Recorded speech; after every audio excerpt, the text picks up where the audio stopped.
Chairman Tehreek Insaf Imran Khan کا کہنا تھا کہ تصاویر اور ویڈیوز میں واضح ہے کہ شہباز گل کو ذہنی اور جسمانی طور پر تشدد کا نشانہ بنایا گیا۔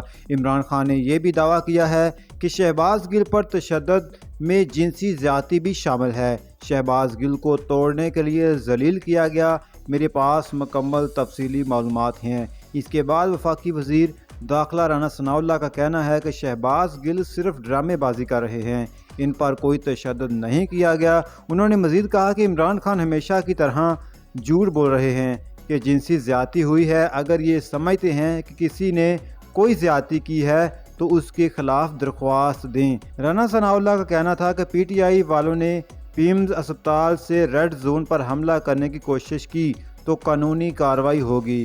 ان کا کہنا تھا کہ عمران خان کو معلوم ہے توشہ خانہ اور فارم فنڈنگ کا فیصلہ آنے والا ہے، اس لیے وہ جھوٹا پروپیگنڈا کر رہے ہیں۔